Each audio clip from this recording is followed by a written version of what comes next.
had a song I was going to open with, and now I'm a bit nervous to do it. Oh no, you definitely have to do it. Do I? Yeah. Well, I was talking to Elton John, and he said I could use this. Okay. So it's along the lines of goodbye, goodbye, Georgina Rose. Though I didn't know you at all, it seems that you're a Nazi in the OTO. And it seems to me like you live your life hanging out with other Nazis and being racist. And your book is now doomed because you said the N-word. And even though your daddy paid for a PR agency, your book won't be bought by anyone. And nobody will ever know. Do. Ah, yes. Good. And that's all we're going to talk about that issue, okay?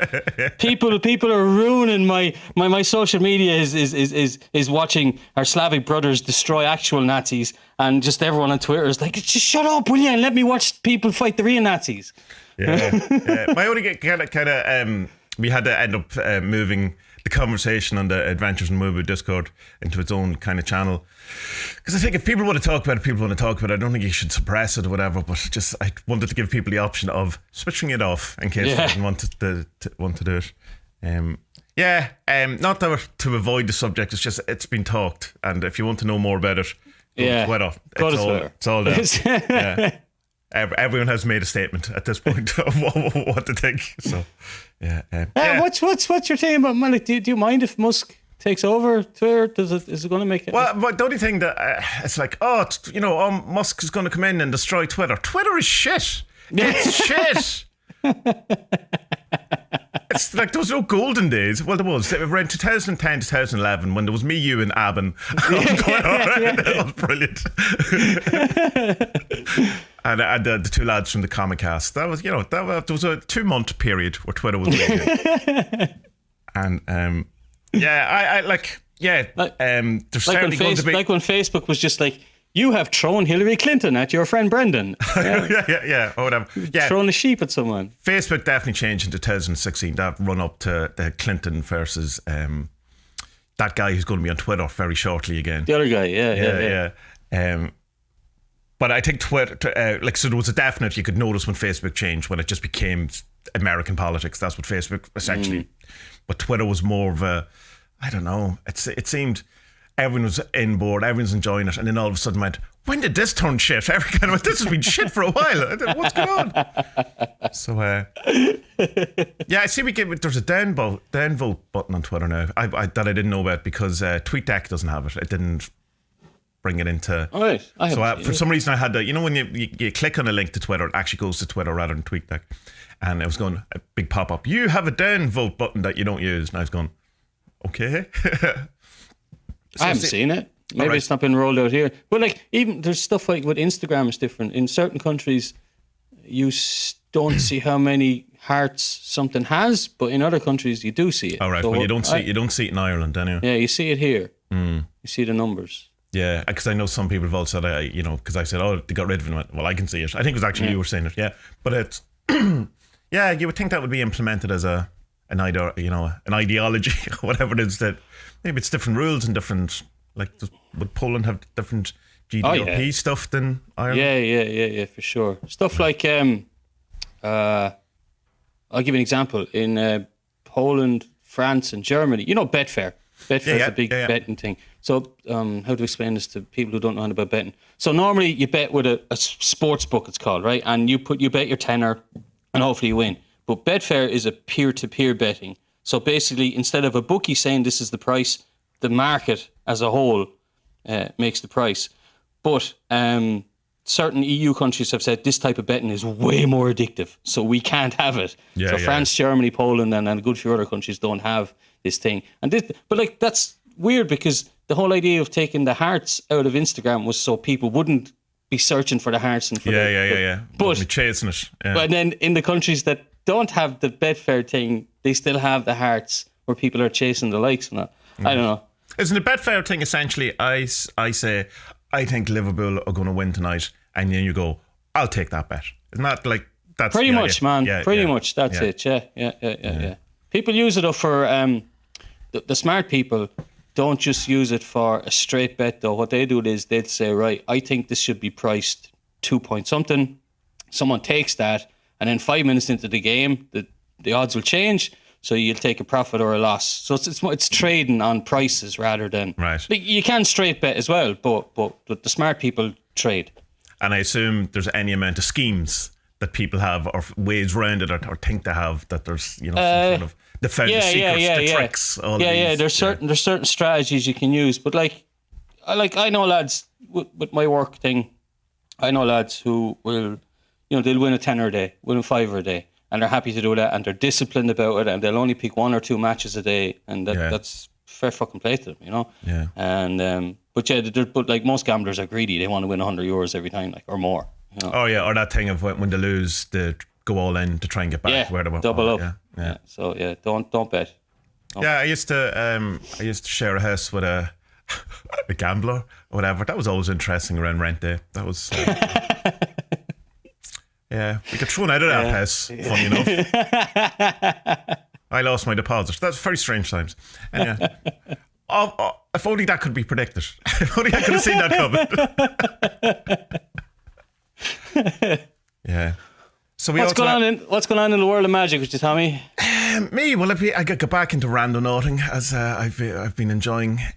Just out of that kind of stuff that we've been doing, the spirit bothering stuff, using apps or using Duncans and using Jasons, etc. I kind of really enjoyed when I used to do stuff, rather than just sit talking about it or whatever. Yeah. I know the pandemic kind of put a stop to a lot of that, so it wasn't just that I had much choice in it, but saying that, they were saying that the big kind of popularity of randonauting happened during the pandemic. Yeah. So we weren't allowed to go anywhere here though, so we were fairly locked down. So there wasn't quite the same everywhere. But anyway, to actually engage with the phenomenon, or that phenomena as it's called. So I've been enjoying that, and kind of the randonauting thing. Even though that the first one was very interesting that I did, and it kind of brought me close to where I was when I kind of left off the last time, when I found that doll's house in the hedge, or doll's head in the hedge. And that hedge just seems to be is gone now. There's like a school being built on it. It's going like, there's a bit of my soul just disappeared. It's going to be cursed. It's going to be cursed. Yeah. So it is. Yeah. It's going to be Columbine. I suppose. Oh no, yeah. It's going to be something weird. But I suppose it could be worse. Could have been an Aldi or something going on. At least they're going to try and help kids. But just like the photograph of it, and it's like, it looks like a hand holding a thing, holding a like ram horns, which is interesting. I mean, and it's one of those things, all of these things, and I want to talk about it a bit later when we talk about the documentary that we're going to talk about. None of these things are ever going to convince other people, other than when you find a dead body in a suitcase. That is convincing everyone. Right? But I've yet, and hopefully never, find a dead body in a suitcase. But then the second one I did, and I've only done 2, but they were quite interesting, was I did it as wide as you can go without paying. You can go up to 10 kilometers without paying money. If you pay money, you can get rid of that kind of radius restriction. And I followed on from something that was said in the Necrophonic app thing that I did, where it just said to contact your HCA, the best way is to dig it buried underneath the brightness, which I assume is buried on the ground during the day. But I said, well, let's engage with it. And did a randonauting about the brightness, and it came up this field out the road, but there's a weird symbol in it, and it kind of looks like a kind of an odd take on maybe a 47 sigil, but again, you'd have to want it to be, but it's definitely a perfect circle with what looks like a horse's head in a cage or something like that. So that was that, but that turned out to be, that was the interesting bit of it, because when I got there, it was an electrical pole. But as Arthur pointed out on the Discord, the fact that he said the brightness and you got an electricity pole, you can't, that's at least something. And then I was kind of thinking after, the fact that there was even anything there is interesting, because I mean, if you're going to be in a field, the fact, how many fields around here have literally nothing in it other than... of course, Yeah. So you were trespassing, yeah? Oh, yeah, absolutely, yeah. And because I thought there was a gate, because this is how old the photo is. Because on the Google map there is a gate, and because I'll park there, I'll go in. It's completely grown over, like it's years since whatever. So I had to jump a hedge and get in. and walked across, trampled down all the crops. I was good. Please, farmer, don't come out. But I had the whole spiel ready. Oh, it's an internet game. I'm not trying to do anything. But but that's the idea of the despair meme, isn't it? Because you're literally breaking the law doing a lot of this. So, but that's the worst that can happen. Tell you that. Get off my land. A bull. I think a bull would be the worst that could happen. Yeah. It was an open field because there's like a, not a factory, but there's an industrial area beside it that has an opening into this field. I didn't go in that way because I didn't want to have to deal with people. So I knew there was no cows in it, or bulls, or cheeky sheep who might want to attack me. I don't think I'd be worried about bulls. Yeah, bulls. Anything else would be alright. Well, I mean, a farmer with a shotgun would be scary too, but he won't shoot you. No. Well, he might shoot you. You have to take something for him to shoot you. Well, the only thing cows do, you have to be careful around them too, because they're huge, and you know. Oh they'll stampede, they will. Because I remember you slagging me off the time with that Randonauts one where I found the doll's head, and I did another one that was down through cows, and I was going, I'm not going near them because there was calves and stuff like that, and you were going, yeah, you shit, you. Yeah, but you can die. You can. But it's like, there's certain ways to approach cows. You know what I mean? But it's like people, just never from behind. Yeah, unless it's consensual, obviously. Yeah. How can a cow consent? Well, exactly, they can't. Did you see the video of the Ukrainians? It's fairly early in the war. They had a drone way up in the sky, and you can see this little tiny dot, 2 dots in a field far away, and they start zooming in, and next thing it's a farmer having his way with a cow. Oh no, that's what he's famous for forever, during the war, with a cow. Oh yeah, war crime. War crime, yeah. Shouldn't laugh at it. Poor cow, traumatised. But now that you say it, a drone would be perfect thing for randonauting, because when you get to places that you just you shouldn't be in, or you can't. But I mean, I'm sure there's laws about putting a drone in behind someone's back garden and looking into the window. Because I did get one that was in someone's bedroom. I was going, well, I'm not going to ring the doorbell and go, can I just look in your your children's room there just for a second? It's an internet meme thing. It's not strange. It's just an internet thing. Have you heard of Randonauting? Have you heard the good news? What? Yeah. Get out of my house. No. Have you a suitcase with a dead body up in your child's room? Yeah, but I'm enjoying it. It's good. There's a buzz to it as well. Even though when I was out and it's just an electrical pole, I was kind of going, yeah, this is cool. I'm trespassing. Farmer might shoot me. I'm living, And as soon as I got in the car on the, it said low tire pressure. I was going, someone's after taking all the air, but it wasn't. It's just it's an oversensitive modern technology. If you look at the tire, it goes, I don't know, maybe that's a bit soft. It's like, shut up, I'm going home. But just interesting that it happened. But yeah, you've never done randonauting. We tried. I was so mad to do it, so I was, and then just I've never gotten around to it. We attempted it once, and what was it? The internet wouldn't work. The app wouldn't work. Something definitely broke on us, because I was thinking, I thought it was the video cameras and stuff, but we ended up doing a video, so it couldn't have been. No, it was the app. The app wasn't. The app was down all over the world. So it was that day. It was down for a couple of days or something, wasn't it? If I remember correctly. Yeah, I got I must do it though. But I'd like to do it. But it's like me, you, and Nugan were supposed to do it. There was a certain date had to do with Virgin Mary or Mary Magdalene or one of the Marys anyway. Mm-hmm. And I thought it would just be cool if the three of us had the intention of Mary and just to do 3 places each and see what came up, Yeah. We can still do it, Yeah. We will. I think though, because a few people have said similar things, that they're waiting for the thing is going to just do it, because there's that as well, that it's because if you do it a couple of times, something interesting might happen. But if you build it up to the Tree Mary incident and nothing happens, you kind of go, well, this is stupid. You know what I mean? You can build it up too much. But what if something really brilliant did happen, and then all your subsequent randonauting adventures were tree stumps and electrical poles? But I get the book's really nice as well. Do I have it here? No, I don't remember. Isn't it done on? Is it 4 different points? Is that it? 4? One is high probability, low probability, and nothing, which is equally strange that there's no points were given at all. So it like takes an area, throws a load of random things at it, and sees what happens. So if a load of them gather in one particular area, that it used to be an attractor, but I think it's called a void now.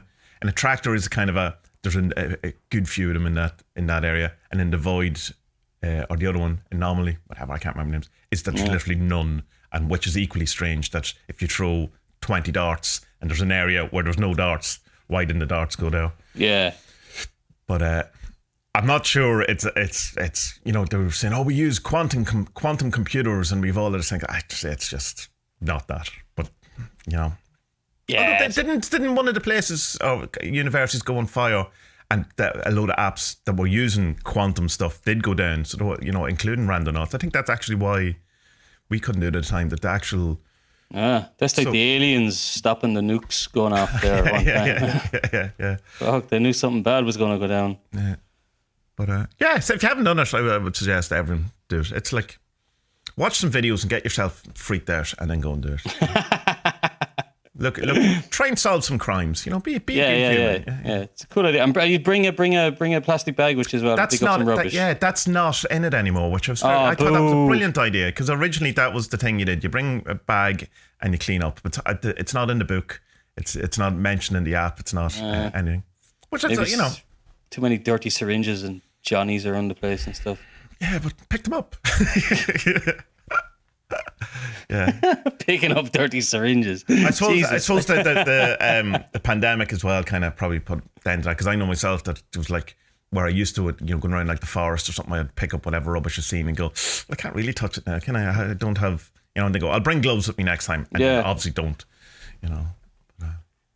Can we still get sick though? What's going on there? Like, it's just gone, is it? No, isn't there 150 cases on a boat in America quarantined on a ferry? That there's a lot of these type of little incidences popping up again. Aye. Well, I know that stuff in Shanghai is fucking batshit. Oh God, can you imagine me now? Like, the people are literally stuff. Oh. Yeah, they're literally starving because they're not allowed to go to the shop for the last whatever it was. At one point, it was 3 weeks. I kind of had to stop. How can you do that to people? Like how? I thought it's a mad world, man. Oh. Mm-hmm. Yeah, it's like this year. It's like a lot of that kind of stuff. It's like how can you do these things and still be okay with yourself? That kind of notion that we have that you're thinking you're doing, everyone, even the bad people, think they're doing the right thing. I don't agree with that anymore. I don't think that's true at all. I don't agree with that. Yeah, I don't think that's true. Yeah. I think Putin knows. Hitler knew. Yeah, I think so. I've definitely changed my mind around that. I've seen some of the conversations, alleged conversations if you want, but they seem real enough about people. Like that one about the wife telling the soldier to go rape women and stuff like that. What? Yeah. Like, there's no way you're thinking that's the right thing to do. You know what I mean? Just baffles me. I don't understand. I not that I ever understood the word. Like, I'm not going to pretend that I ever did, but I definitely have come to the realization that how little I understand people and humanity and in both the good and the bad. Like, I'm not just saying that it's so shit, whatever, but like, it's the scene. How anyone thinks they can predict the future, given what people do, that you wouldn't have imagined. So I think it's just like. Well, you know what? It's probably then. I'm guilty of it as well. Both the pair of us, then we should just try and stop understanding people and just accept it. Well, that's it. It's the nature of this, which we find but ourselves. also, fight morally against the baddies. Yeah. Or it's like, see, it's that kind of a notion of, when they say you shouldn't watch news because it only makes you bad. Because but if everyone does that, then people get to do what they want, or you turn the other cheek, the Jesus thing. Well, not in every case, because sometimes you have to stand up for all of these things. I don't think there's a rule that fits everything. There's in a nice little package where you go, oh, this is the rule for life and how to do everything and everything. But you know what? That's the thing with all this spirituality stuff, is that there is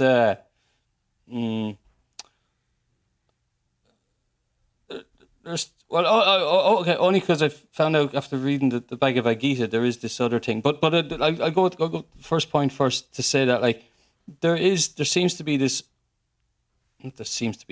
kind of stress on, you know, rainbows and unicorns and everyone can all love each other and be happy and ting. Whereas the Bhagavad Gita is like, no, look, some people just have to be warriors and kill. That's it.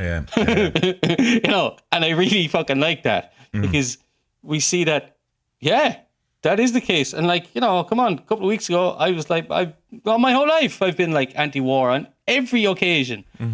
Where after seeing what's happening there, I'm like, I'm wrong. My worldview is totally wrong because you have to fight against the bullies, you know.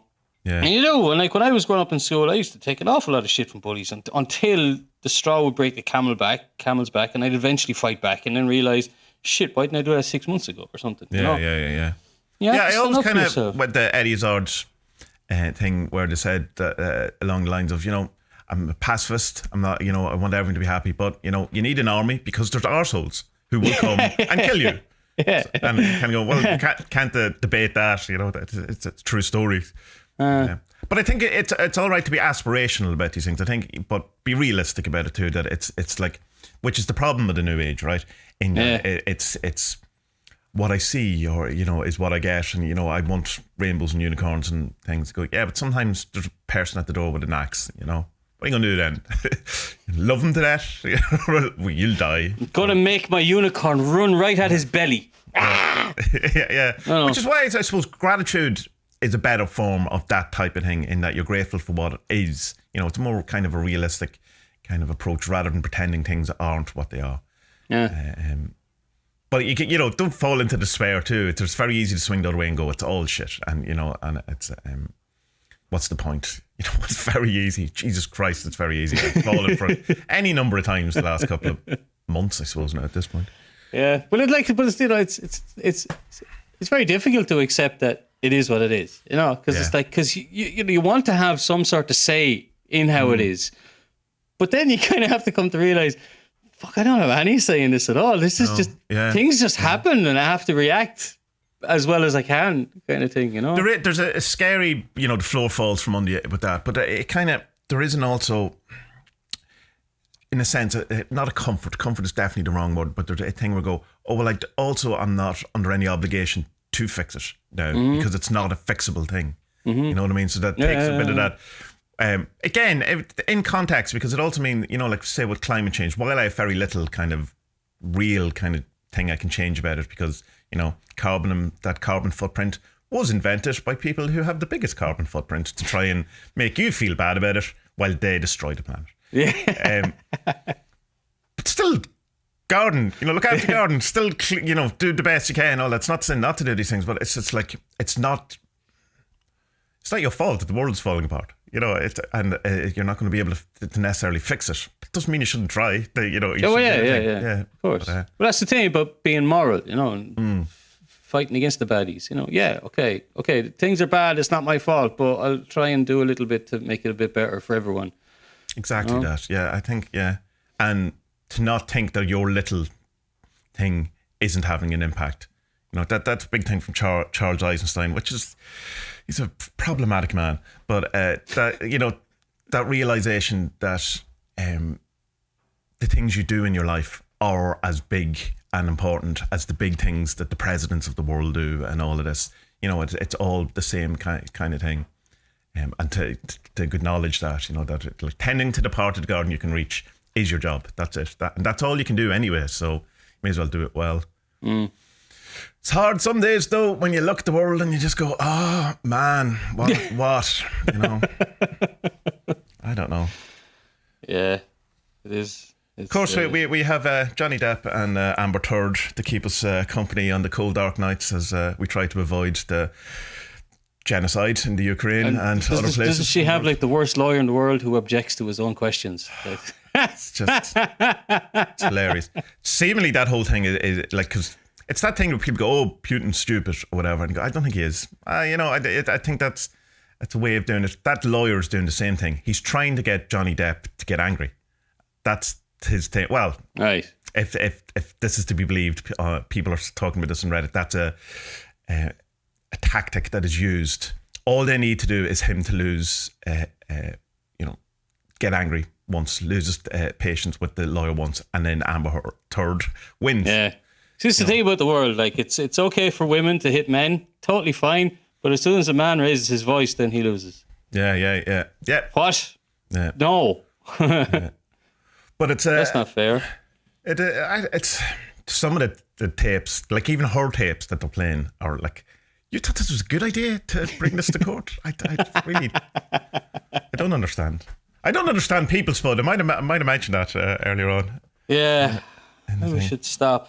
Yeah. Go animals. Learn about cows. Cows are lovely, docile animals. They will kill you though if you scare them. Well, if they stampede and you're in the way, yeah, they will. But yeah, animals are much better. So they are. I watched this great, pretty good documentary the other day about these. It's kind of old actually. In America, they have these programs where they go out and they take 100 Mustangs off the land. Okay. And they give them to 100 horse trainers, and they have 100 days to turn it into a trained horse. All right. My first thing when you said Mustang is that 100 cars and they give them the horse trainers. What program is it? Is this an MTV? Where's this an MTV program? Yes, the car may be named after a horse. There you go. Well done, Tommie. No, it's great. I was talking to Ag about it in the car on the way home. They were saying that like, almost all of these horse trainers are like, look, these are wild animals. Like, these are like, 20 days ago he was out in the plains just fucking around, like.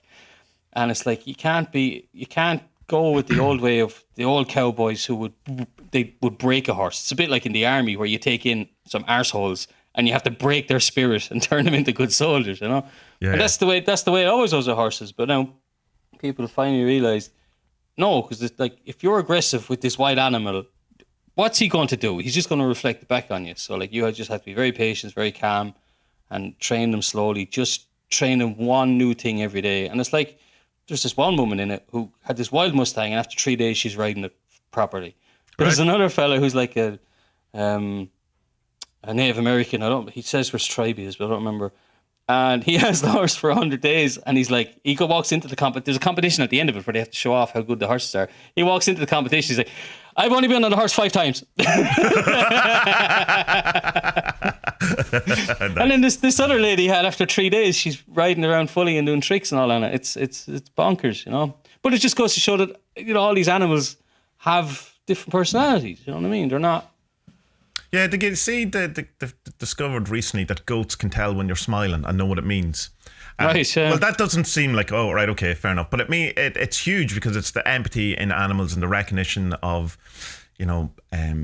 states in people. Yeah, and stuff. yeah, It's a huge thing yeah. that we didn't know that some animals had. Or that thing of recognising, there's only very few amount of animals can recognise themselves in the mirror. Like, obviously animals can see the thing, but they think it's another dog. Yeah. Although, that video of the drunken man at the wedding having an argument with himself in the mirror. You ever see that? Oh, it's hilarious. It's really good. Yeah. It goes on for so long that you go, oh no. And then at the end, there's a horrifying, he realises what he's been doing. And it's like, yeah, I think there's some monkey, some form of ape or something, is one of the few animals that recognises, knows it's himself or themselves in the mirror. Right. But they've also... elephants worship the moon. I've learned this week as well that they do a moon dance and that they're they're somehow synchronized with the moon and have some sort of like mystical experience. So that's like remember the Irish doc we watched there a few weeks ago. So like that's where elephants are then on the evolutionary worshipping. Oh yeah. They're like 5,000 years behind us then. Yeah. They have to wait for the apocalypse before they become the solo worshippers. Yeah. Well, I mean, there's one too. In fairness, we're doing our best. Yeah. Or they're ahead. Oh no, we're back with the moon. Yeah, that sun dude wasn't working out for anyone. Yeah. You'll catch up with us eventually. Yeah. Wait, what are we on? We're on the side. I thought we were on the New It, Who It, Go It, Maduit, Fluid, Mewit, whatever the fuck, the new Aeon. Yeah. The age of Horus. What's the child called? Horus. There we are. Yeah. There's been a few eons ushered in since then by various people, though. I don't really like that. I mean, there's too many too soon. Calm down. Like, they all need thousands of years, don't they? Just fucking pick one. But I suppose the age of Horus is the same as the age of Aquarius. Is that right? Am I? Does it tie it in? No, I don't know. no, I don't know. I don't think it's probably not. It's the same kind of idea of eras changing and stuff like that. But I assume Marco's vein on the top of his head is exploded by that statement. But let's see what Marco says.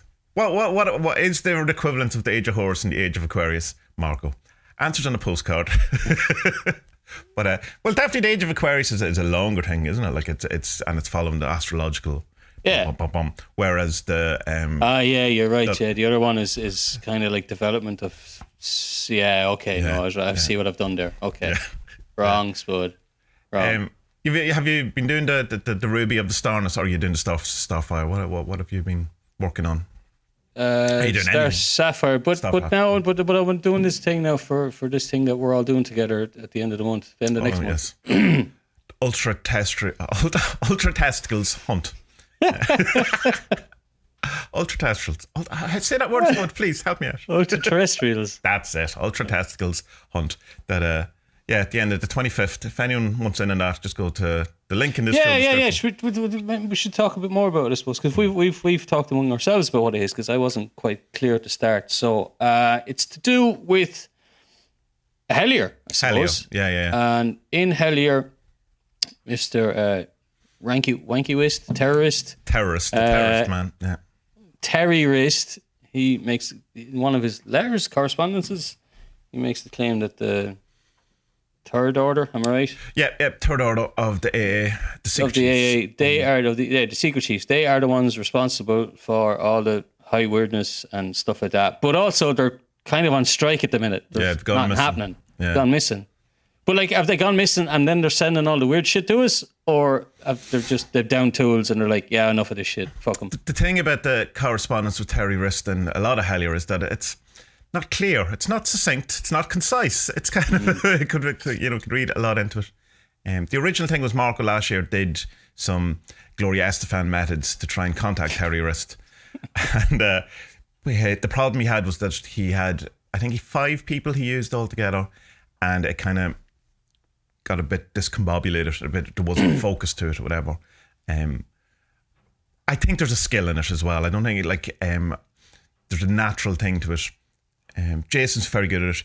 You're pretty good at it, but you have that kind of scrying knack as well. To kind of other stuff that we've done. Also, you know, the secret chiefs told you that you're essentially, the man for it. But I think possibly with the last time Marco attempted it, it could have done with it, maybe a bit more focus or something. So this is like Marco calling the Ghostbusters. So are we? Oh, that's cool. Yeah. I thought it was just like, I know these guys, let's do some shit together. But it's like, oh no, like these guys are good at it, so let's get them to do stuff. Okay. Oh, that's made me feel fucking 10 foot taller. That's deadly. Yeah. Okay. Yeah, you're out. No hubris allowed in this. Yeah. Yeah, you're sacked. So next month, the 25th, there's a whole month of prep up to it as well, where you have to expose yourself to an audio sigil, which is actually pretty cool. I really like that idea. Yeah, it's nice.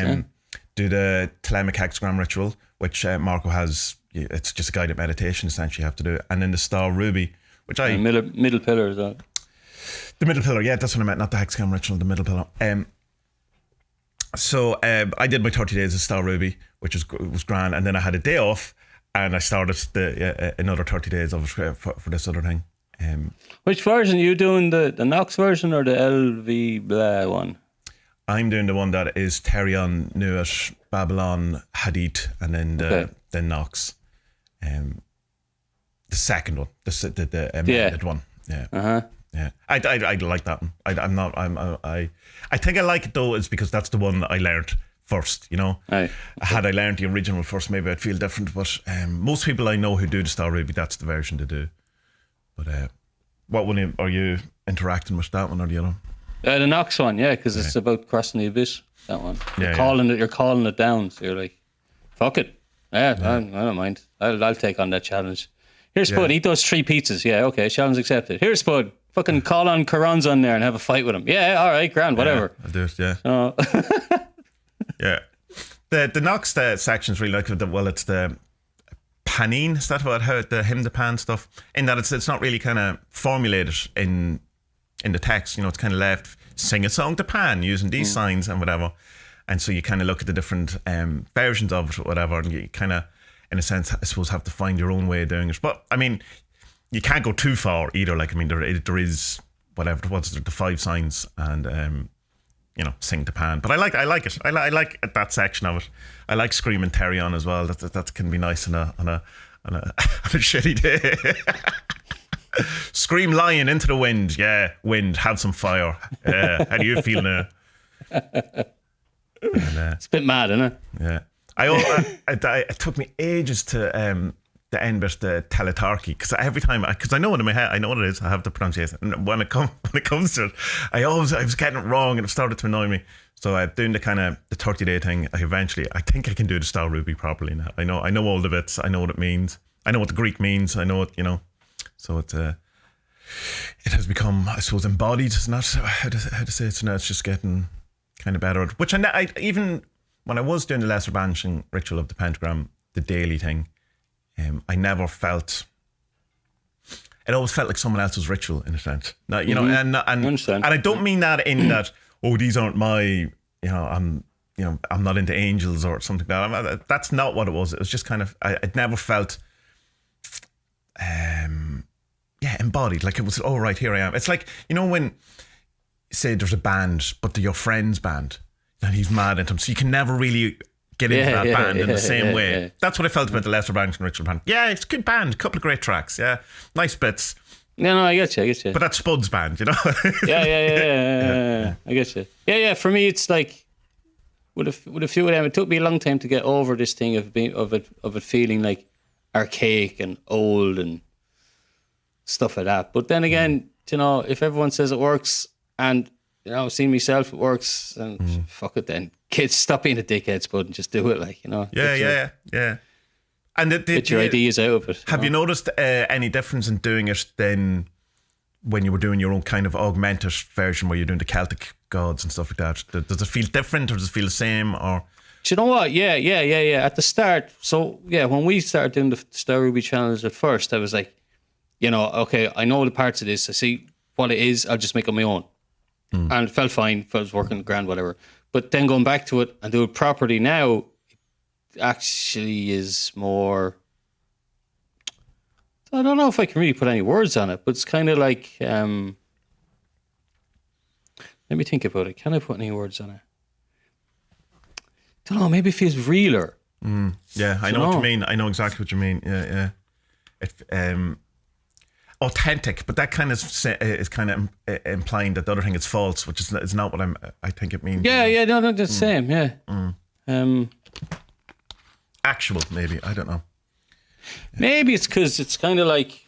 Do you feel that it there's a weight or there's an authority to it that you can't necessarily have with your own thing? Do you know what I do now?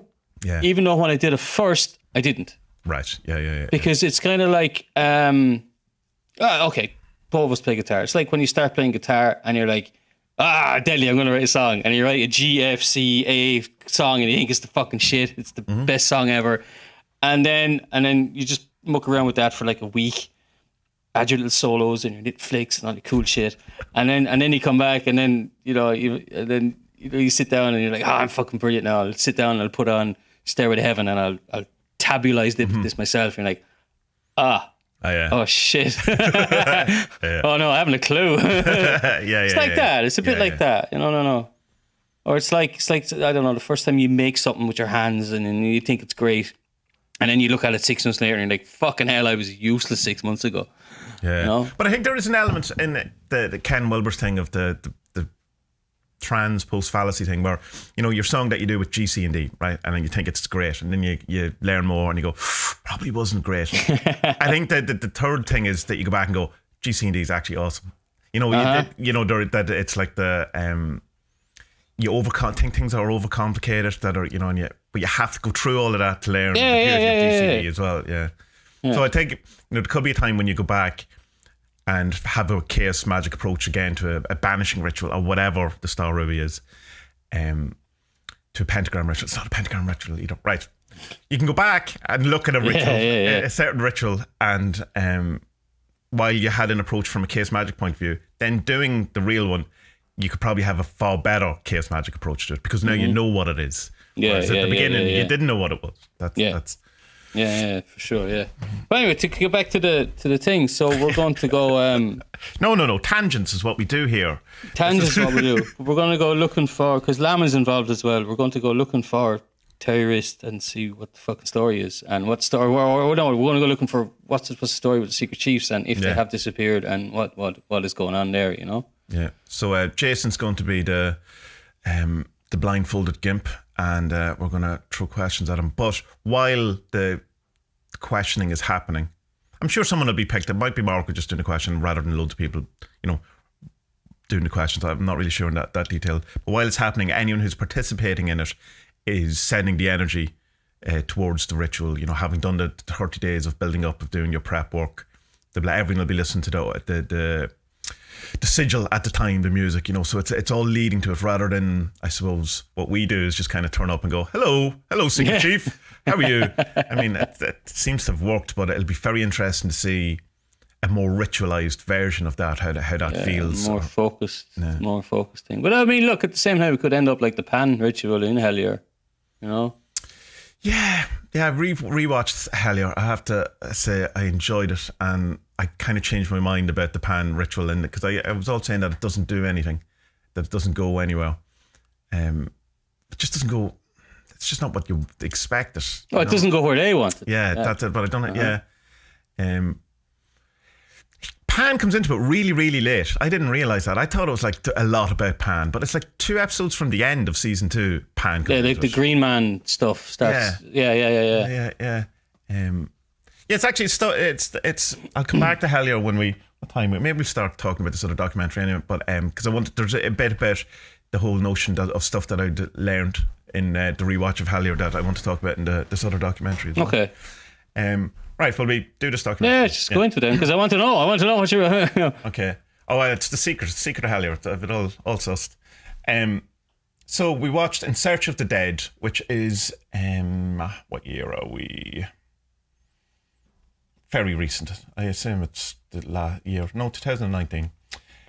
By Laura Roten, who is the person who's behind, her and her husband are behind the YouTube channel The Paranormal Scholar, which is also a website where they kind of investigate these things. So the whole kind of notion of this documentary was that she's kind of looking at what are ghosts? What happens when we die? What's the general consensus in this? Is there any kind of proof? Is there any evidence? Can I ask a number of strange individuals what their ideas about it all is? And one scientist, I think one guy who's not, but he's still involved in the kind of thing. So it's a 2-hour documentary that could possibly do with an editor. Let's put it that way. Oh my God, could this ever do with a fucking editor? Oh my Jesus. Yeah. Oops. What are you oopsing? No, I've opened her thing here because I'm looking for her website. All right. I only see her YouTube thing, and I'm in the about page. It's paranormalscholar.com. That's her web. So it kind of starts off the delivery. We need to talk about delivery. She's very serious about it. She's very kind of humor. It's a humorless documentary, and that's not to say it's like a school teacher documentary or something like that. Like she's taken it very serious. But there's something about that kind of delivery that I find a bit off-putting. It's a bit kind of forced or fake or something. I'd like a bit more of a human reaction to things from her or something. But that's just her personality, and that's the way she is on her YouTube as well. I can't imagine that's what she's like in real life. This feels like an internet YouTube. Yeah. Forced kind of a doesn't feel natural. It feels put on, but but although she doesn't. Look, this is the thing, because it's a kind of a gonzo reportage film. The essence of gonzo is you're the center of the story, and she is the center of the story because she's the one who undergo or goes about having these experiences and looking for truth and answers and all that. But she doesn't actually put herself into it. No. She's in it, but we don't. Well, there's the stories at the end, I suppose, where she's talking about the the experience she's had when she was a kid. And when she goes to the wood or the forest in Romania, which is the most haunted forest in the world, allegedly. I assume the one in Japan might be more, the suicide forest might be a bit more haunted. That's, if such a thing, that would seem a much more creepier place.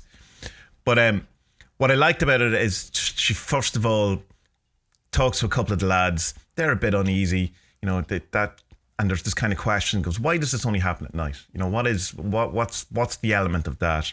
Which is, I would really love to see a creepy ghost documentary done around noon, you know what I mean, in a field that's, there's no shadows, there's nothing, like, if a ghost turns up, then yeah, absolutely convinced that at that point, that you're not just freaking yourself out.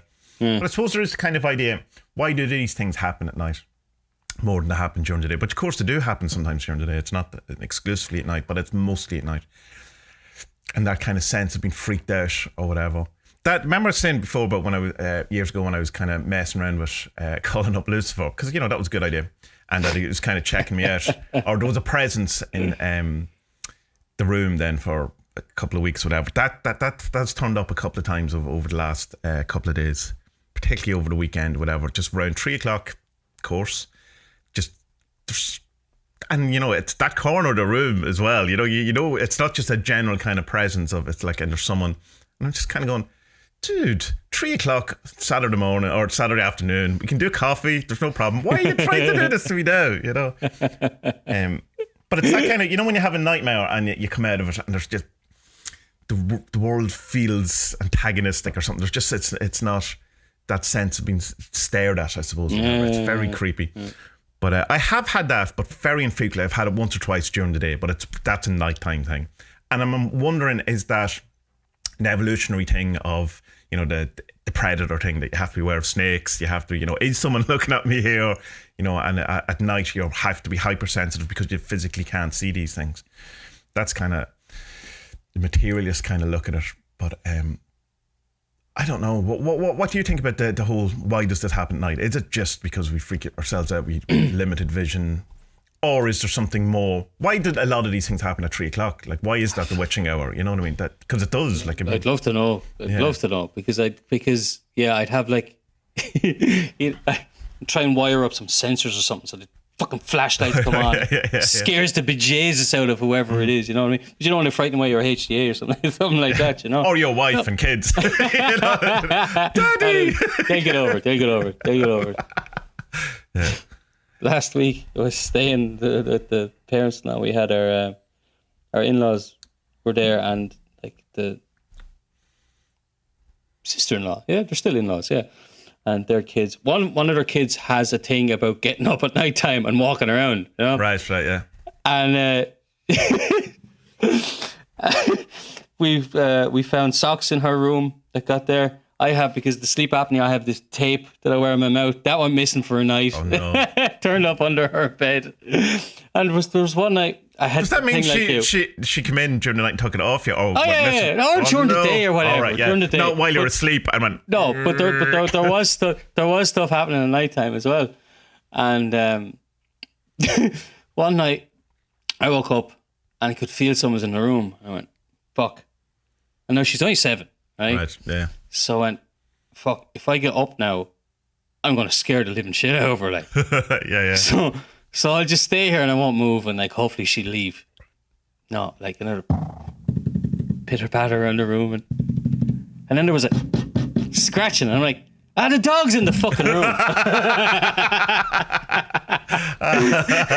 Scaring the shit out of himself, like, and then worrying about I might scare a child. It's just a fucking dog, like. And then it's the end of the story. You're telling this at the breakfast table the next morning, and then they go, "We don't have a dog." It was my dog. All right. Yeah. And then Aga goes, "We don't have a dog. We don't have a dog."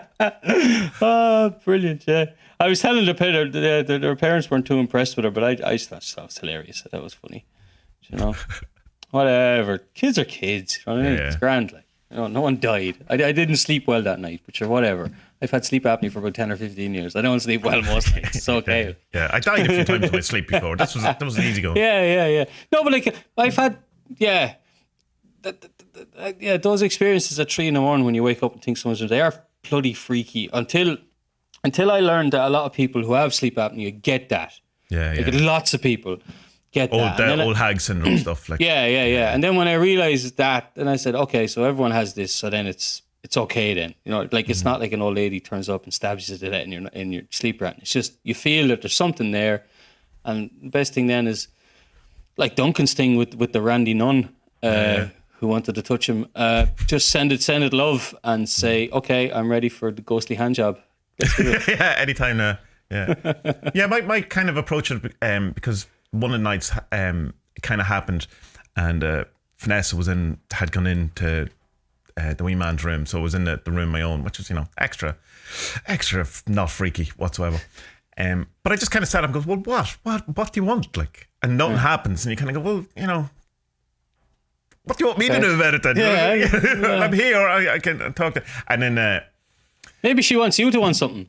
I should have asked her a question. Yeah. So I eventually just, I don't know, threw some pentagrams at it and it went away. But I don't know. It's like, I'm not sure. I'm not totally convinced that it's not me just freaking myself out. But it is interesting that it happens at the same time. But are these beings aware of, the way that time works around the planet, so that we'll go, I'm 3 o'clock with Tommie, that's 4 o'clock in Poland. I have to work this out, run around here. Is it British Standard Time? It's very hard. Daylight savings. Jesus. No, I'm just not going to work today. Good luck. They're on their own. Yeah. But the lads are saying on your Discord there, Arthur and Marco were saying that they don't even believe that ghosts are dead people. They're something else. I'd never heard that before. Yeah, I've come across that kind of a notion that it's a similar kind of thing to the Patrick Harper thing. It's that thing, right. Okay, doing stuff. Yeah.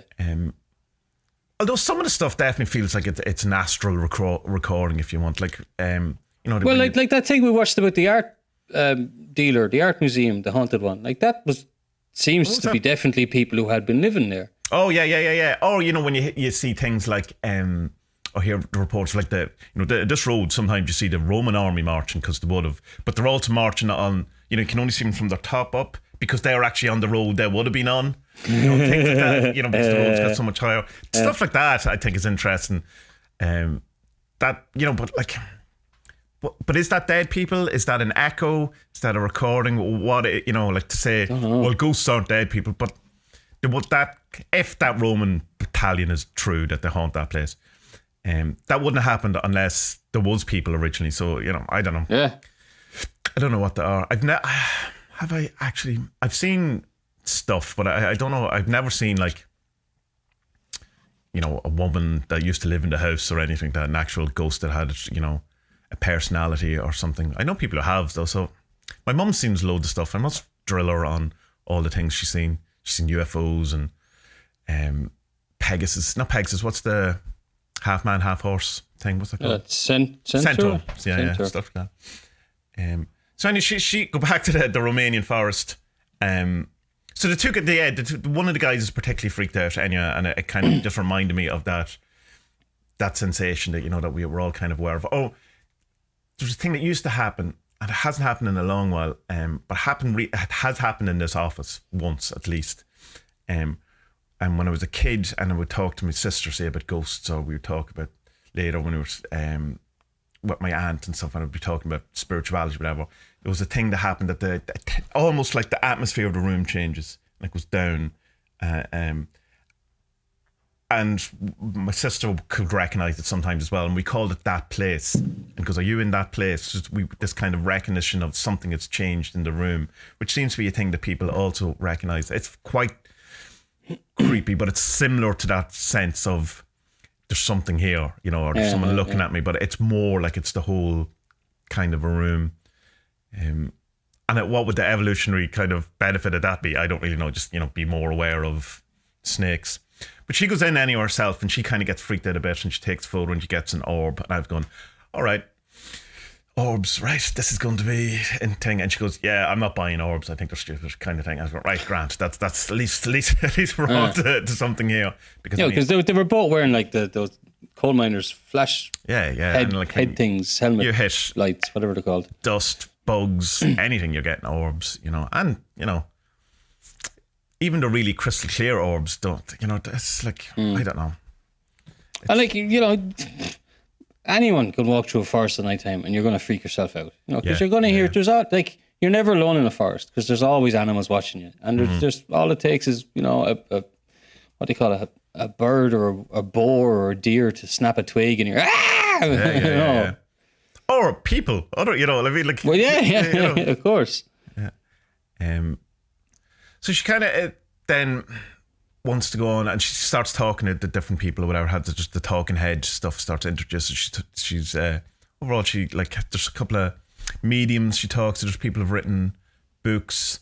There's no kind of list of who's in it, but I didn't know any of these people anyway. They're not. You do. There's the chap with the glasses from the University of Nottingham. Oh, the scientist guy. Yeah, I have come across. Yeah, there was one with like a Hawaiian shirt. I didn't know him, but the other one with the glasses, the bald guy, he's been in other stuff we've watched. Right. Yeah. I was thinking that there was a familiarity with him. All right. He's good. No, I like him. He's good because he's open. He's really open-minded to it. Yeah. He's like, that seems to be something we don't know what it is, and all we have is the scientific method to try and find it, and it doesn't really work.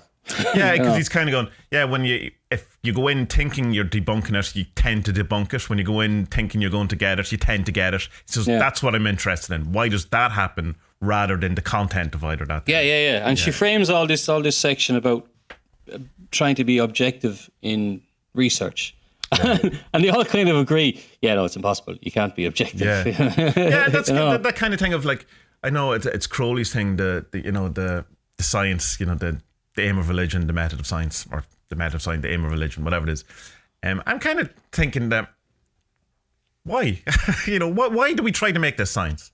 To kind of, I think it's to, not to rationalize it, but to legitimize it or something in that kind of thing. It's going like, and it's kind of, this is the whole kind of thing I suppose I want to talk about around the Hellier and that I alluded to earlier on. She goes and she's talking to people and they're using the Echovox app, which is $30 I'll have, So Necrovotic's only a tenner and does the same type of thing. And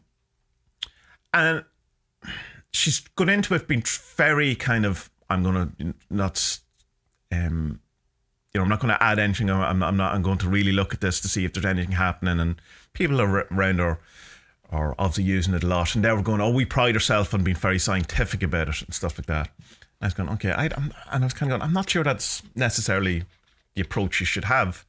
And the reason why it is because when she writes down on her board and she holds it for the ghosts to see and tries to get this app to say, I think it's lemon. And she gets really excited when it happens. And she's, for someone who's very trying not to be, easily convinced, she's very easily convinced when it comes to it. Like it's not a very clear lemon that comes out. It's ma. And then she starts getting angry at the app, which I thought was brilliant. She goes, will you just stop talking when we're talking? That's funny, all right. Yeah. We've all done that. I don't like these apps. I really don't like this app. I think that the way that Jason and that I done the last one with the radio, I think that's far better. I don't like these apps. I don't. Even though we like the one Necronomicon thing said my fucking name the first time I ever used it and was mad in a mad big haunted house we were in a field in Ireland. Yeah. It was deadly. Yeah. But just some people, when we asked it to say it, your name, that like that. Yeah, we asked it. Yeah, and like I'm still just because I know a little bit about like how they're made, and I think that they're too. Okay, I'll put it another way. With a radio scanner sweeper, it's a million times more random than what an algorithm can ever be. Yeah. Well, maybe not. Probably not. I don't know anything about programming, but it would. It would seem it would be.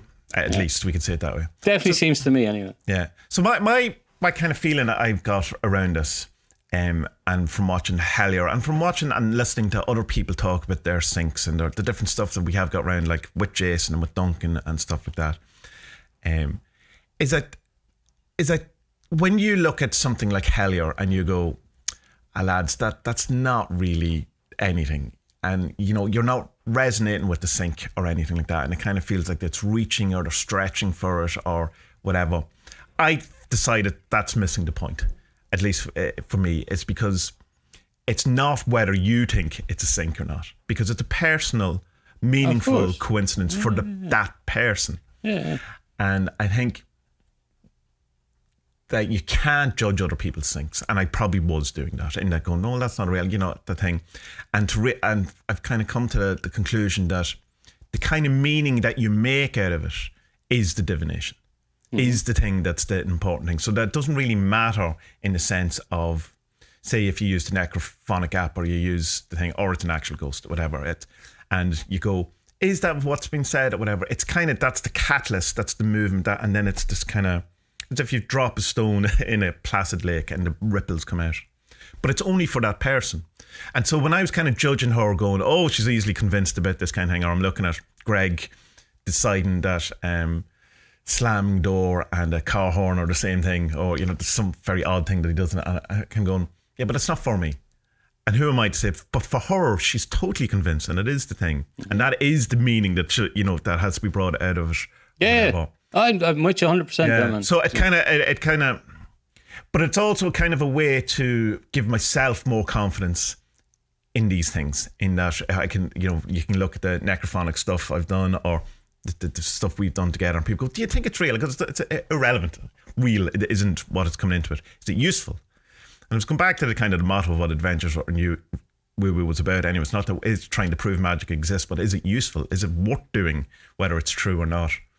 And kind of, when we're kind of, looking at these things and trying to break them down or whatever, it's to try and realize that, for me, that's where the magic is, not in the incident in itself. It's in the meaning making after that is the divination, and to try to be more open to that, where I would probably be coming too much more from this pseudo-scientific point of view of trying to justify it and make it, no, that's too tenuous a connection or whatever. And I was going, no, but it feels right.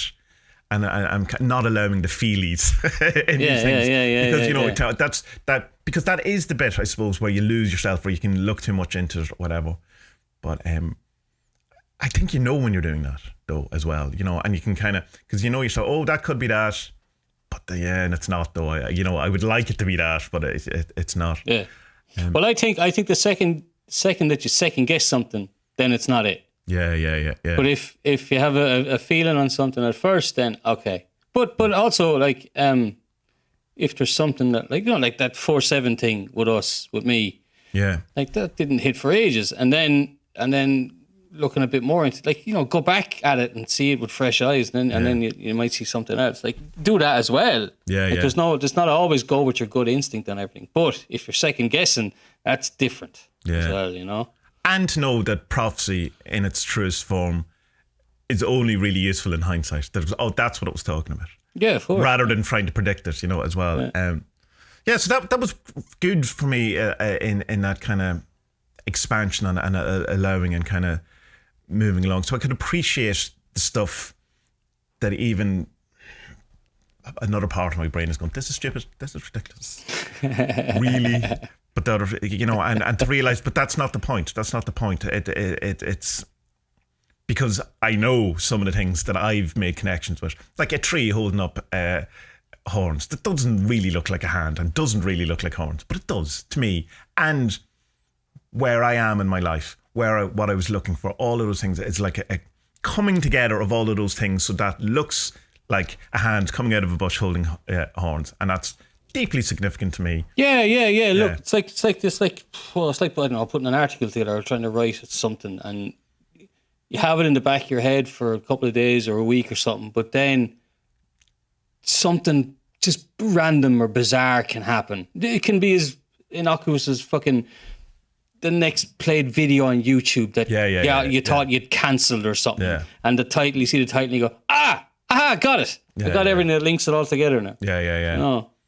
Yeah, and allowing that, but not necessarily it having to be, allowing that I can do that, if you know what I mean. That I make it, and it's still, if I'm making the connection, that's still magic, rather than it only having to be the other or whatever it is. Yeah. Of course.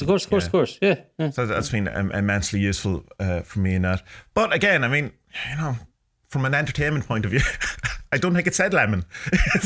To me, your man was insisting that it was saying beef. It said beef a few times. Is it beef that you've been watching? So I don't know. It did say silver though. I heard silver a couple of times. On the second one. Maybe I thought it might have been a lemon, but this is my problem with those apps, ghost boxes, because they're just little kind of half syllables and little sounds. Yeah, I find them very difficult, and I there's something about them that I can't connect with them as well as I can with the radio scanning, because it's it just feels more forced. It doesn't feel as real as a radio. Well, what I got since then, whenever you come around, I finally got Ouija board. An actual Ouija board. Yeah, my friend was in Liverpool, and he sent me pictures in some mad. Is Liverpool well known for their Ouija board? He was over doing the Beatles thing, and he was in. He says there was a shop, and there was like Beatles stuff here, there was skulls here, and then a whole section of like Ouija board and weird stuff. So he sent me a photo, and I was going, yeah, just get it for me, will you? Yeah, get that. Because it's better than just getting it off Amazon, because now there's a story, Yeah. But I'd be interested, because I've only ever done the Ouija board a couple of times and years ago, and it definitely did work, but didn't go anywhere, and there was kind of glass, and where you cut out the paper, ABCD and all that kind of stuff. So, well, this is the thing though. It's like the KLF stuff. I don't think it's really meant to go anywhere. I think it's just meant to happen. Yeah, exactly that. Yeah, do you know? I mean, yeah. Like I've definitely bought into that now. It's just I don't think which is the end of Hellier. That's it. It's just the thing. Yeah, it's not going anywhere. That's it. That is the thing where it went. Look, like me and you can have a goal to do something, but like the goal shouldn't be the target. It's doing the thing together is what the goal is, rather than we write a song together, write a poem together, do some art together, whatever the fuck it is. It doesn't matter. It's about doing the thing together and making a creative thing together is more important than wanting fucking on top of the pops or whatever. Yeah. You know what I mean? Or it's like Jason's blog post that has just come out. It was actually they are the goblins in Hellier. Yeah. It's a cool one, isn't it? Yeah, that's really good. I like that idea. Yeah. Yeah, because I like my ending of what Hellier was that it's not for them, it was for Pan or for someone else, or terrorist, whoever was doing the, orchestrating it from behind the scenes. Go, no, I actually think it was for them, and that's what it was, and I massively missed the point. Yeah. I think it is for them too, but I think they have to. I think that they have to, but I think it's pointing towards they need to do some. Talima, as much as it is. Basically, they can hold my hand while I'll have to do it as well. But then, then you see all the crap on social media this week, which would really put you off telling that, But anyway, we already spoke about that. Yeah. So, what happens then? I wrote down here with the apps as well is that I don't really like the way that the party tricks that they do. They make the apps look bad.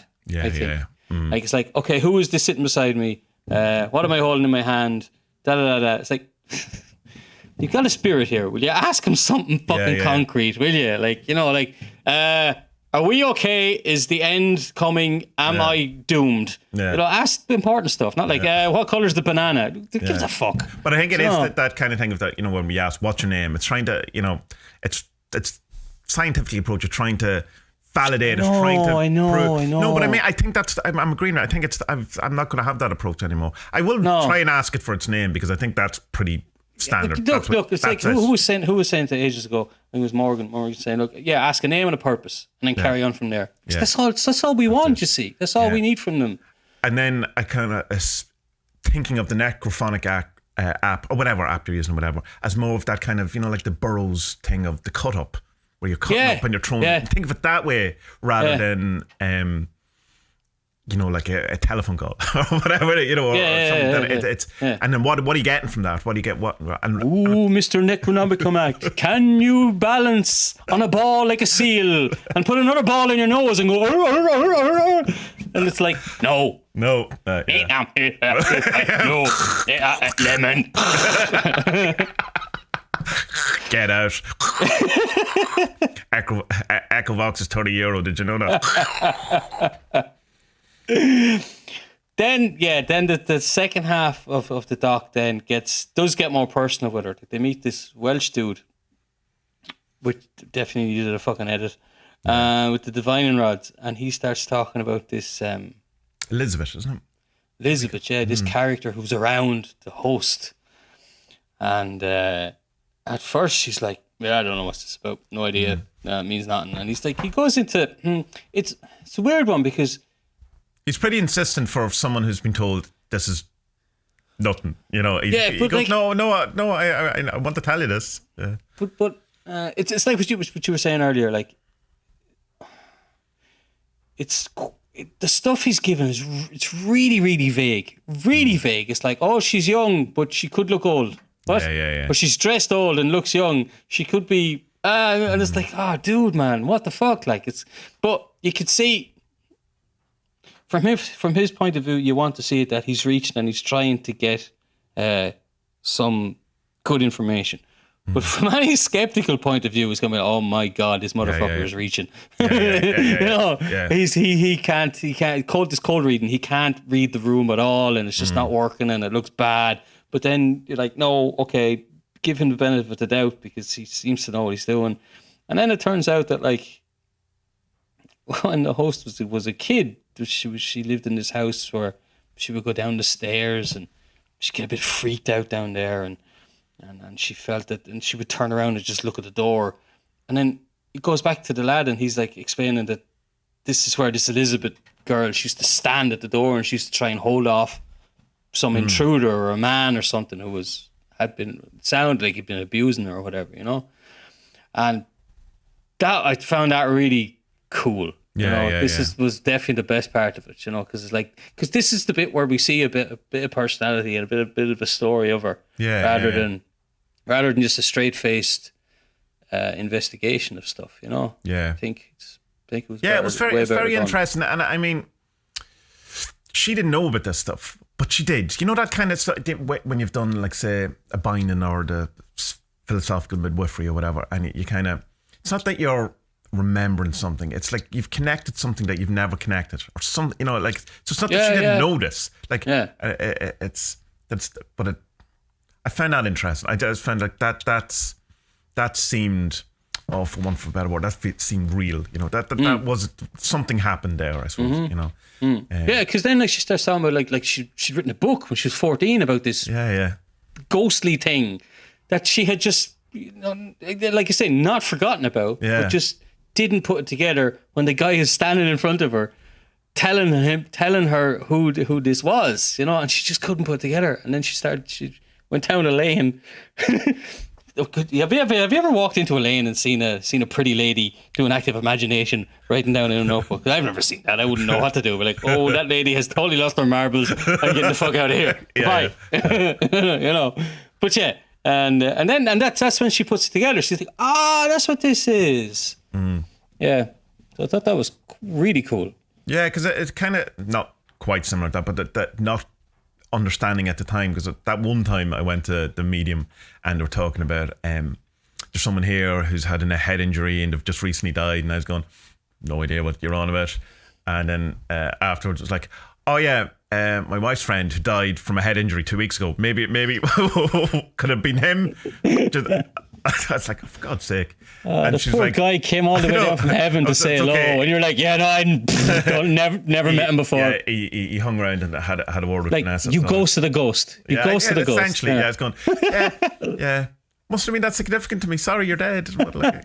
Yeah, actually, and the worst thing is, I did know him, did like him. It was almost as if I just couldn't put it together. No, I know. Because she also said to me, who's John? I was going, I don't know. Come on, asking an Irish person who's John. Yeah. I mean, Jesus, like, I have 4 uncles. Yeah, but my Uncle John had died a month ago. You know what I mean? And it's like, John, I'm at a medium talking to dead people. I know any Johns. What's wrong with me? Like, I got that one fairly quick, in fairness. And she did say stuff like, he said he's sorry he didn't get to see me before he went. Which, I mean, you can say that, all that thing, but it was right. You know what I mean? And it's like, that's not always going to be right if you just randomly are saying that. to people, you know, and it's like it's too, I don't know, for cold reading you would think it would be more open. He's sorry that the last time he saw you wasn't great or something. It's I don't know. But I understood in the kind of sense of not putting things together until after, because, you know, our brains are stupid. But I checked out your man's the Welsh guy's YouTube channel. All right. Paranormal Now. It seems to be, it's one of those channels that they put an awful lot of effort into at one point and didn't go anywhere, so they kind of haven't done anything in like years. So there's lots of stuff, but it's you know, that unfortunate thing, how much effort you can put into stuff and still, you know, 6 people watch your videos. I've been there. Yeah, sad. But part of it is you just have to just keep going, whether anyone cares or not. Just you know, someday you'll be like us and get to 50 listeners. It'll be great. We'll all be happy. It ends then in this kind of a way that oh, hold on, we didn't talk about the hand job. Oh Jesus, the hand job. That's really early in the film. Yeah. It's about 15 or 20 minutes in. It's really, really funny. Yeah, she's discussing something and there's a definite hand job motion in it that's spud. Just hilarious. She's walking up a lane and she's gesticulating. That was good with the hands. But then she makes a very specific shape with her hand and just starts going like that. And she's getting more and more like into the thing, and it's getting faster and more abrupt. I was like, what the fuck is going on here? Like, I assume it's a form of the you know, the Obama thing. But I didn't notice it at all. I don't have a mind like yours, Spud. I didn't. Well, see that in fairness, yeah, you're not as filthy as I am. But it reminded me of what were those films that were a skit on Scream? What were they called? Scary Movie. Scary Movie, yeah. There's one of the scary movies where like the blonde girl from Beverly Hills or 90210 or something. She has this sex with a ghost. All right. It's bloody hilarious. Well, then it's probably not really funny, but we used to go and watch them off our heads, stoned or whatever. It just reminded me of that. Sorry now if you're listening to the review. But I like the documentary. I do recommend it. Yeah, it is good. What it sounds like. It is good. I know it seems to might be given out about it a bit, but no, it is good. It's interesting stuff, you know. Yeah, I think I would like to have seen her talk to maybe something like a voodoo practitioner who having a, you know, like a necromancer type of view or whatever. But I mean, there's only so many people you can talk to, and you know, I don't know any voodoo practitioners that I could go and have a chat with either. Like, I doubt there's that many in Ireland. And I presume there's a few, but like, it can't be that many. But it kind of ends in this way. Then it's like, because like at the start of the film, it's about like saying, you know, the scientific method is what's being used in all these kind of ghostly, you know, life after death things, but there's just no way of doing them without being objective. And then at the end of it, then it's all these different mediums are saying, look, everyone can do this. It's all about fine-tuning it and learning how to do it, or maybe getting help, a guru who can help you do it. So it kind of ends in this thing that like, this isn't objective. It can't be objective. It's all about experience. You know? It's occult experiments in the home, isn't it? That's it, yeah. And it's like trying to to do it in a sciencey way is the wrong approach. And I definitely got that from it. I've changed my mind on that. Not that I was a full Otis, but it's like, stop. It doesn't matter about convincing anyone else other than yourself at all. No, it doesn't. You know, and you're not, it's that, because when you're doing that, what happens is you spend 10 minutes going, can you tell me what's in my hand? Who is this person's name beside me? Going like, I already know what's in my hand. And this person's. Yeah, I know it first. I know who this person is. Yeah. It's like, that's the thing. It's like, I remember Duncan on the podcast, or he was talking to me one time. He was saying, like, what you're looking for with these things is you're looking for something you don't already know. Yeah. So there's no point. That was a great line that you told her. And what you need is something personally meaningful that you don't know to be told to you by a third person. Yeah. That's right. Yeah, and that's what she ended up getting. Not that she didn't know, but the connection wasn't made. So it was that was. And I was going, yeah, that's it. That's what you want. And that's the validation. But it's only the validation to yourself, because if it's like, I don't know. whatever it is, it's not going to necessarily. Your colours have completely changed. Whatever you just did there, yeah. Stroked my beard. Yeah, there's someone standing behind you, Spud. There's a genie. It's a 3:00. Wait, no. I gotta send it, love. I love you. If you want to give me a hand job, I'm married. But if you're a ghost, it's probably okay. Yeah. Ghosting is cheating. I know you're listening. What's your opinions on this? Yeah. And it's hard to move Spud makes a cum face. and then a cake. There's a cake comes out. He offers it to everyone in the room.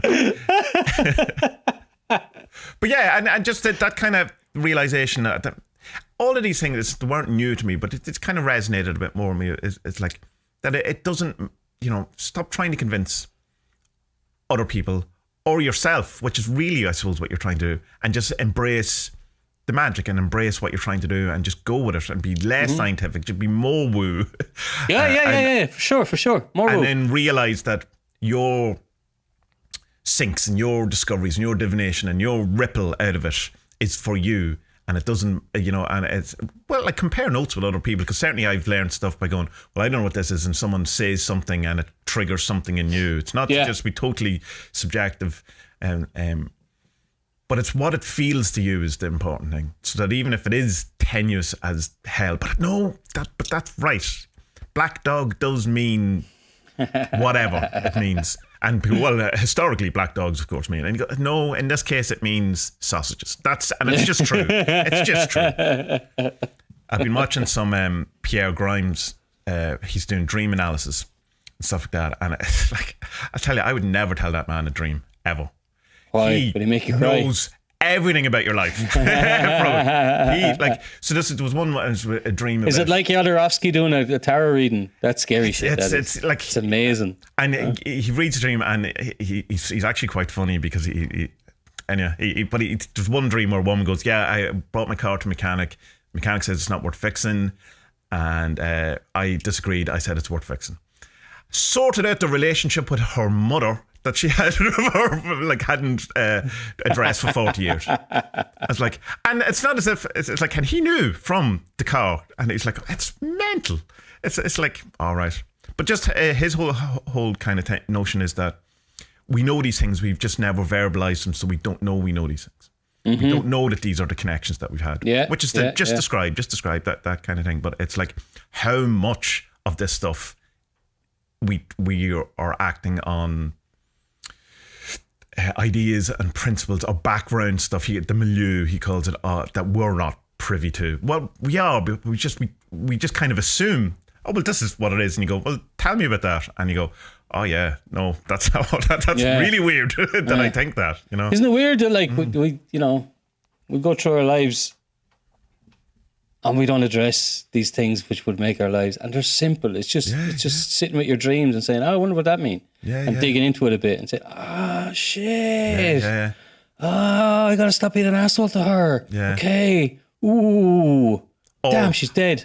Yeah. And it's like a couple of the other ones where there's just, he can tell when you're deflecting as well, because he really pushes, because there's obviously, when he's done so many of them that he knows exactly because the shadow or the role or whatever it is doesn't want to be found out. That's how it works. That's why it gets to say, it's like a pendulum. From the reality transfer and stuff.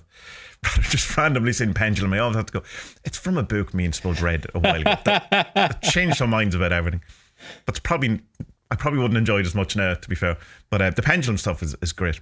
But it's, and they're arguing, then he'll say something and they're just crying. Because it just, they just go, oh no. But there's a relief in it too. It's like going, oh Christ. And I remember when Alan Chapman used to do a couple of bindings, the kind of text ones on the Discord years ago, there's always a moment where someone would go, fuck. And that's the moment we go, right, that's it, we found this, and now it's just, let's, clean up after the party, get a name in this thing or whatever.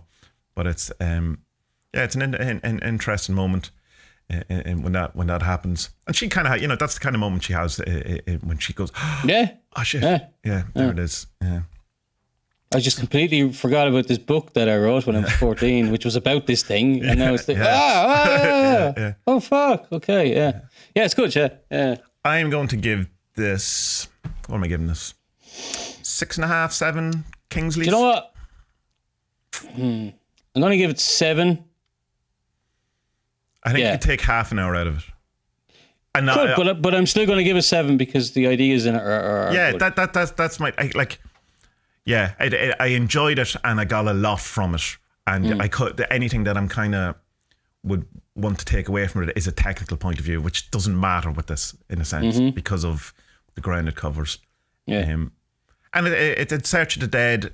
It's as much about any of these topics as it's just about trying. It's not really, you're not going to come at the end of convinced by anything that whether there's ghosts or dead people, whether dead people hang around, whether it's life after death or any of these things, but there's definitely some meaning making that has happened in the journey. It's the journey, man. It's the journey, man. It's always the journey, you know. It is. Yeah. So I'll give 7 Peter Kingsley. 7 Peter Kingsley. Yeah. There you are. Then and Paranormal Scholar. All the links will be in the show description. She's any number of videos on interest and stuff on her website as well, so, or on YouTube. So yeah, anything else you'd like to say before we go? She's not a racist. She's not a racist or a Telemite. We hope. God, it's like occult drama, occult drama, occult drama.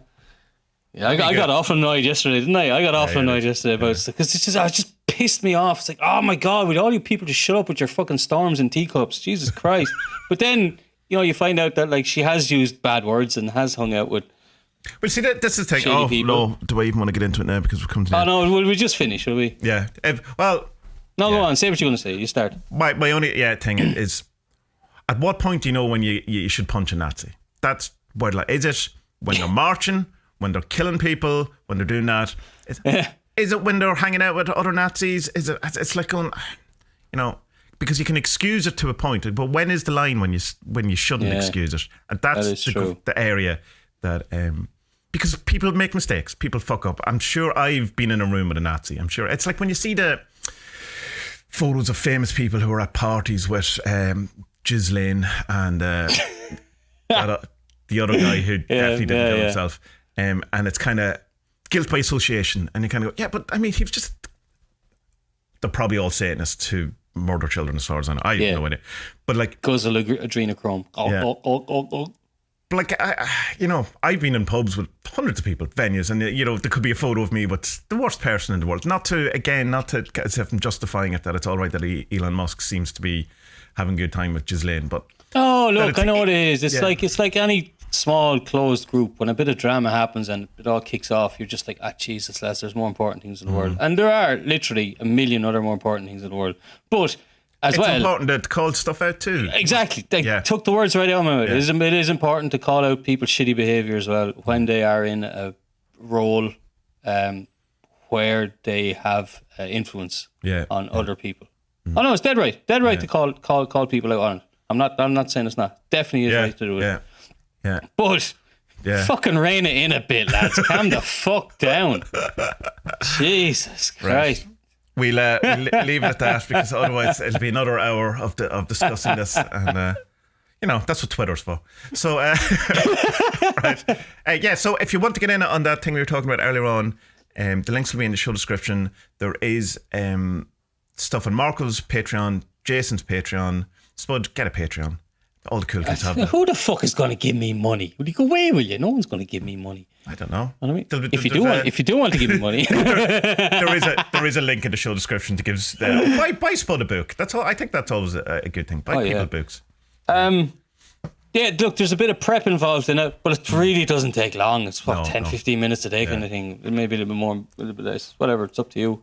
Yeah. And you can put up to 1.5 speed if it's going too slow. Don't tell Marco you do that. No, I don't do that.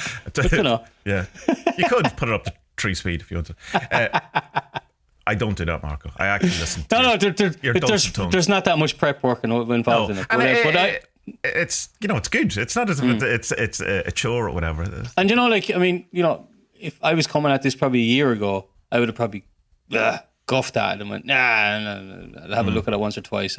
But like, no, I like the idea of it being, say, I don't know, 10, 15, 20, 30, 40, 50 people who are channeling this common goal, this common journey into something. I've bought into it, you know? Yeah. I can't wait to see how it feels compared to the, stuff we've done with like 3 people, 2 people, or by yourself. Stuff by yourself. Oh God, this is going to lead to group sex rituals, isn't it? No. This is how Marco gets it. This is how it starts with Marco. Do you want to do a ritual? And then, just put your keys in his hand. Yeah, put your keys in the Oh, no. My wife is too hot for me to swap, okay? Yeah. No one's allowed to have my wife. Yeah, Spud doesn't share. Yeah. No. Right. There you go. Before this is getting out of hand. Bye. Bye.